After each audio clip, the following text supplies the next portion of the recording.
Hello viewers, வணக்கம் and welcome back to my channel. Maya Seenu சீரியலோட இன்னைக்கு எபிசோடுக்கான ரிவ்யூ என்ன அப்படின்றத பார்க்கலாம். அதுக்கு முன்னாடி இது வரைக்கும் நம்ம சேனலை நீங்கள் சப்ஸ்கிரைப் பண்ணலைன்னா பண்ணிக்கிறீங்க. கூடவே இருக்க பெல் ஐக்கானையும் கிளிக் பண்ணி அதில் ஆல் அப்படின்ற ஆப்ஷனையும் கிளிக் பண்ணிக்கிறீங்க. அப்போ தான் நான் போடக்கூடிய வீடியோ உங்களுக்கு உடனுக்குடன் நோட்டிஃபிகேஷனாக வரும். சரி வாங்க, இன்றைக்கி எபிசோடில் என்ன நடந்தது அப்படின்றத பார்க்கலாம். சீனு ஒரு முடிவெடுத்திருக்காரு, மாயாவை கடைக்கு கூட்டிகிட்டு போகலான்னு. இந்த முடிவை கேட்ட பத்மா சீனு கூட மாயாவை அனுப்பக்கூடாது அப்படின்னு சொல்லி அவங்க ஒரு பிளானை போடுறாங்க.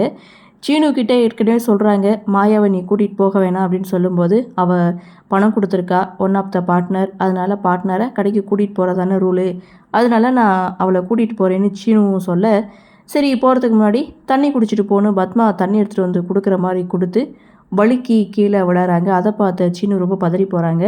இங்கே பத்மாவும் தனக்கு வலிக்குது அப்படின்னு சொல்லி ஹாஸ்பிட்டலுக்கு கூட்டிகிட்டு போகணும் சீனு கிட்ட சொல்ல, உங்கள் அம்மாவை நான் பார்த்துக்கிறேன், நீ மாயாவை கூட்டிகிட்டு கடைக்கு கிளம்புன்னு மகனையும் மருமகளையும் மணி அங்கேருந்து அனுப்பி விட்றாங்க. அடுத்து காய்ச்சின எண்ணெயை கொண்டு பத்மாவுடைய காலில் ஊற்றி அதை வலிச்சு விட்றாங்க. என்ன பிளான் போட்டாலும் அந்த மாயாவை தடுக்க முடியல அப்படின்ற வருத்தத்தில் பத்மா ஒரு பக்கம் இருக்கிறாங்க. அப்படியே சீனை கட் பண்ணால் இங்கே கதிர் பார்த்திங்கன்னா தன்னுடைய ஃப்ரெண்டை மீட் பண்ண வந்திருக்காரு. அவர் வந்திருக்க காரணம் ஷூரிட்டிக்காக சைன் வாங்க வந்திருக்காரு. பட் ஃப்ரெண்டோட அம்மா என்ன பண்ணுறாங்க, உங்கள் அப்பா மாதிரி எல்லாருக்கும் பணத்தை வாரி இறைக்காமல் நீ கொஞ்சம் சூதானமாக இருந்துக்கோ அப்படின்னு சொல்லி அட்வைஸ் பண்ணுறதை கேட்ட கதிர் அங்கேருந்து எழுந்து போகிறாங்க. ஆனால் கதிரோட ஃப்ரெண்டு கதிரை நல்லாவே புரிஞ்சு வச்சுருக்காரு. காசு பணம் இல்லை, அவங்க ஏமாற்றிடுவாங்க அப்படின்லாம் நீ நினைக்காதம்மா, நீ வேணா பாரு, அவன் ஒரு நாள் நல்லா முன்னேறி வருவான் அப்படின்னு சொல்லி இந்த சீனை முடிக்கிறாங்க. ஸோ அப்படியே சீனை கட் பண்ணால் தனா ரோட்டில் மாயாவுக்காக வெயிட் பண்ணிகிட்ருக்காங்க. ஸோ மாயாவோட என்ட்ரி அந்த இடத்துல தனா மாயா கிட்ட ஒரு விஷயத்த சொல்கிறாங்க. இது மாதிரி கதிரோட முதலாளி ஒரு குட் நியூஸ் சொல்லியிருக்காரு, இது மாதிரி ஏஜென்சி ஆரம்பிக்க போகிறதா சொல்லியிருக்காரு. ஸோ அதில் கதிரை ஒன் ஆஃப் த பார்ட்னராக சேர்த்துக்கிறேன்னு சொல்லியிருக்காங்க. அதுக்கு 5 லட்ச ரூபா பணம் தேவைப்படுதுன்னு தனா மாயா கிட்ட சொல்ல, மாயா உடனே தன்னுடைய அப்பா கிட்ட சொல்லி நான் போட்டு விட சொல்கிறேன்னு சொல்கிறாங்க.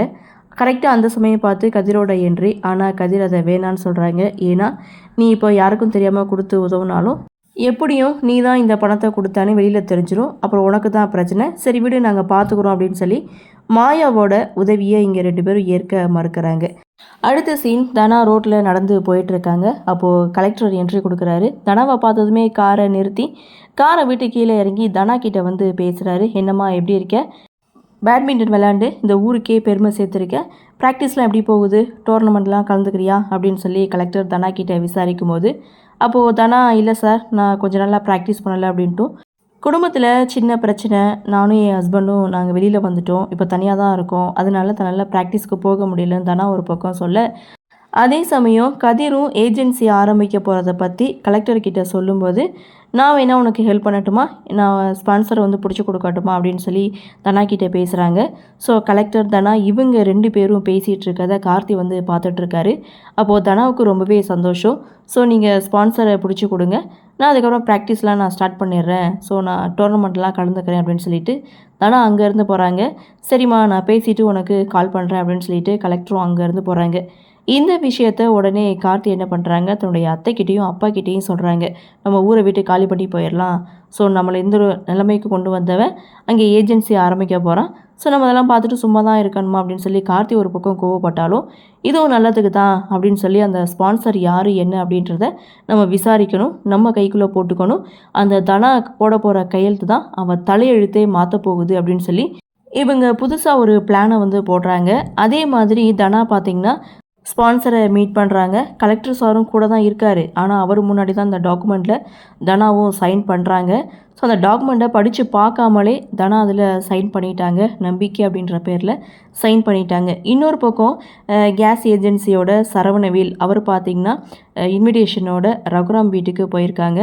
புதுசாக ஒரு கேஸ் ஏஜென்சி ஆரம்பிக்க போகிறோம், அந்த கடை உங்கள் மருமகனோட தான் அப்படின்னு சொன்னதும் ரகுராம் பயங்கர கோபத்தோட, இந்த குடும்பத்திலேருந்து யாரும் இந்த ஒரு திறப்பு விழாவுக்கு நாங்கள் வரவே மாட்டோம் அப்படின்னு சொன்னதோட எபிசோட முடிச்சிருக்காங்க. அடுத்து என்ன நடக்கும் அப்படின்ற ஒரு எதிர்பார்ப்போடு இன்றைக்கி எபிசோட முடிச்சிருக்காங்க.